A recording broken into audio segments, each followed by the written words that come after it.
I never told my son how much money I actually make. Not because I was hiding it, but because I didn't think it mattered. See, I've always been that kind of mom, the quiet one, the one who keeps things together behind the scenes, the one who doesn't need credit, just respect. But respect? Yeah, I wasn't getting much of that lately. My son, Jason, used to be different. Back when he was younger, he'd actually listen. He cared. He checked in. He'd ask, "Mom, you good?" But ever since he got married, everything changed. His wife, Melissa, man, she never liked me. From day one, I could tell. The way she looked at me, like I was some kind of burden, like I didn't belong in my own son's life. I tried to ignore it at first. Told myself, maybe she just needs time. But nah, time didn't fix anything. It just made things worse. Little comments started popping up. Nothing too crazy at first, just slick, passive-aggressive stuff. "You should really think about downsizing. This house is kind of crowded.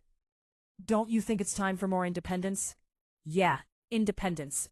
Funny how that word only came up when they wanted space. The truth was, I was living in the house that I helped build, emotionally. Everything. But suddenly, I felt like a guest. One night I was sitting at the dinner table, quiet like always. Jason barely looked up from his phone.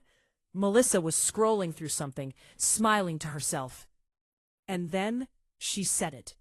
Out of nowhere. "So, when are you planning to move out?" I froze.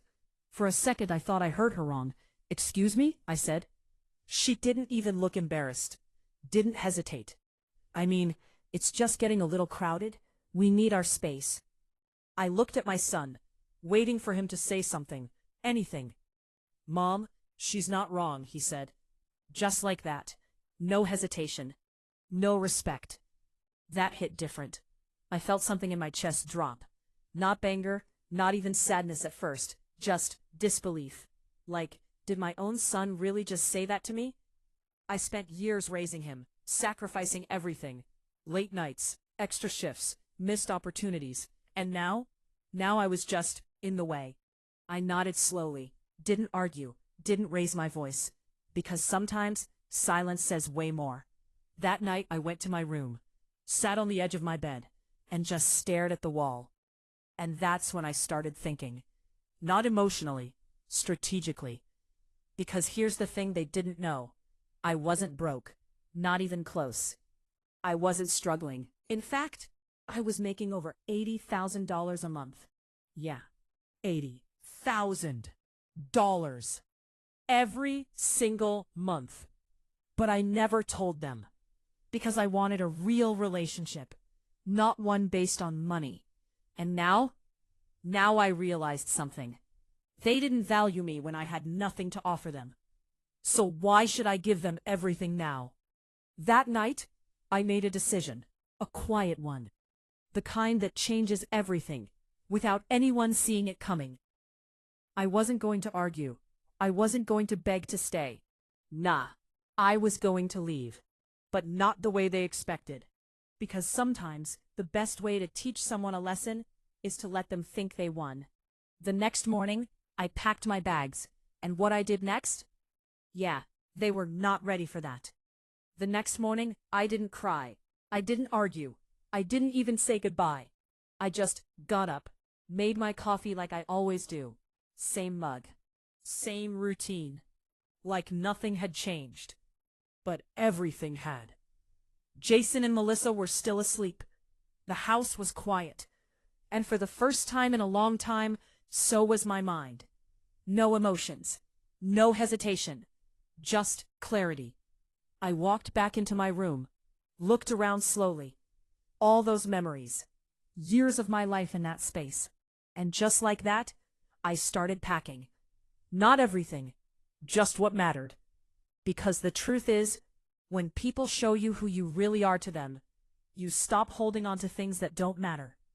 I grabbed my suitcase, threw in some clothes, documents, and then I paused.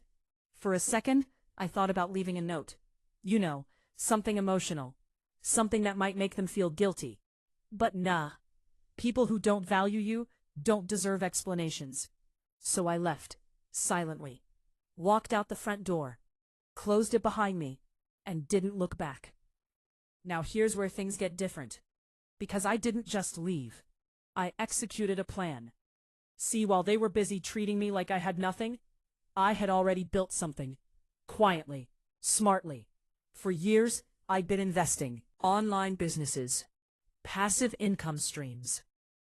Yeah, I wasn't just surviving. I was thriving. And that $80,000 a month? That wasn't even my peak. I got into my car. Not some old broken-down ride like they probably imagined. No. A clean, fully paid, luxury SUV. I sat there for a moment, hands on the steering wheel, and I smiled. Not because I was happy, but because I was finally free. I drove straight to the bank, walked in like I owned the place. Because honestly, I kinda did. The manager saw me and immediately stood up. "Good morning, ma'am." Yeah, they knew me there. Different energy, right? Funny how respect shows up when people know your worth. I sat down. "Transfer everything," I said calmly. The manager looked at me, just for a second, then nodded. No questions. Because when you move like that, people don't question you. They follow. After that, I made a call. "Is the house still available?" Short pause. "I'll take it." Just like that. No hesitation, no second guessing. Now let me tell you about that house. Because this wasn't just any house. This was the house. The one Jason and Melissa used to talk about all the time. Man, imagine living there. That's the dream right there. Yeah, I heard every word. Every dream they had. And I remembered it. It was right across the street. Big, beautiful, clean. The kind of house that turns heads. The kind of house that makes people stop and stare. The kind of house that says, "I made it." By the afternoon, it was mine. Paid. No loans, no stress. Just keys in my hand and a brand new beginning. When I walked inside, I took a deep breath. Fresh paint, open space, silence. But this time, it wasn't lonely silence. It was peaceful. I set my bag down, walked through each room slowly, and for the first time in years, I felt something different. Control. That night, I sat by the window, looking straight across the street, at the house I just left. Lights still on, cars parked outside, same life, but without me. And here's the crazy part. They had no idea. No clue where I went, no clue what I did, and definitely no clue that I was now living right across from them. I took a sip of my tea and whispered to myself, "You wanted space? Now you got it." But deep down, I knew something else was coming. Because people like them, they don't realize what they lost until they see it. And when they finally saw me living right across the street, yeah, that's when everything changed. That's all it took for everything to blow up. I was standing in my new kitchen, making coffee, calm, peaceful, when I heard it. A car door slam. Loud. Aggressive. I didn't even need to look. I already knew. I walked over to the window, pulled the curtain just a little, and there they were. Jason, Melissa, standing right outside, looking up at my house. My house. The look on their faces, man, priceless. Confused, shocked, almost offended, like they couldn't process what they were seeing. Jason pointed toward the house, talking fast. Melissa had her arms crossed, already mad about something she didn't understand yet. I took a sip of my coffee, and for the first time in a long time, I didn't feel small.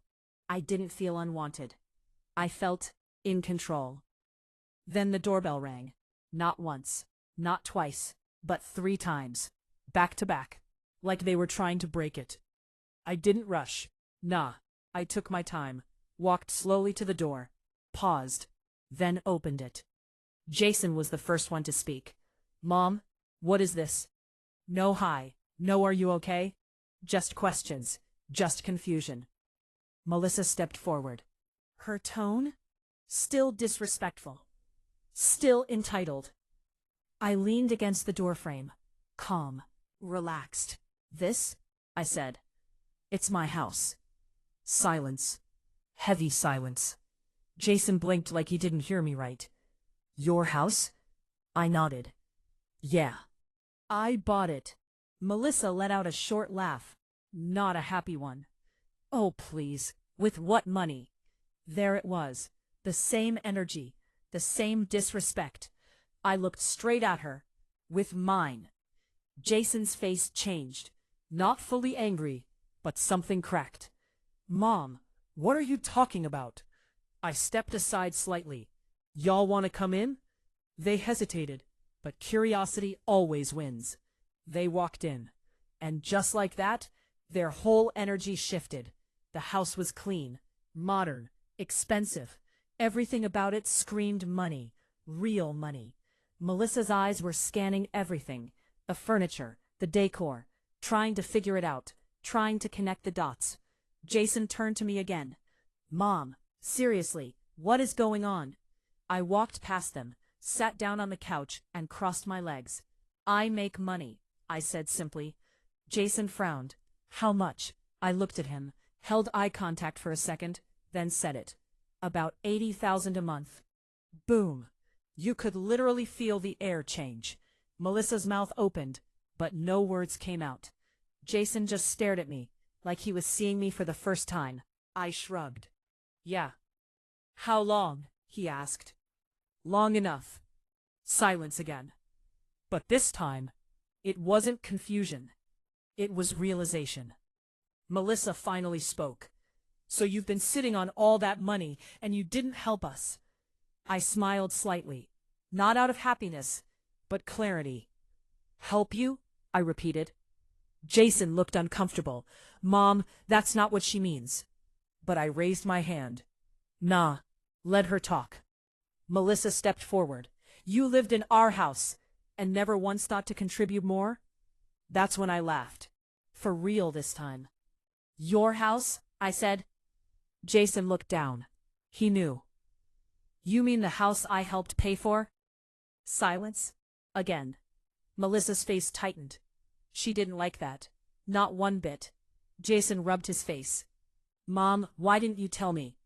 That question, that one actually hit. I looked at him. Really looked at him. Because I wanted to know if you loved me without the money. Boom. That one landed.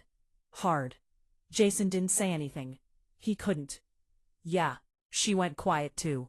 Because deep down, they both knew the truth. They didn't respect me when they thought I had nothing. So why would I reward that now?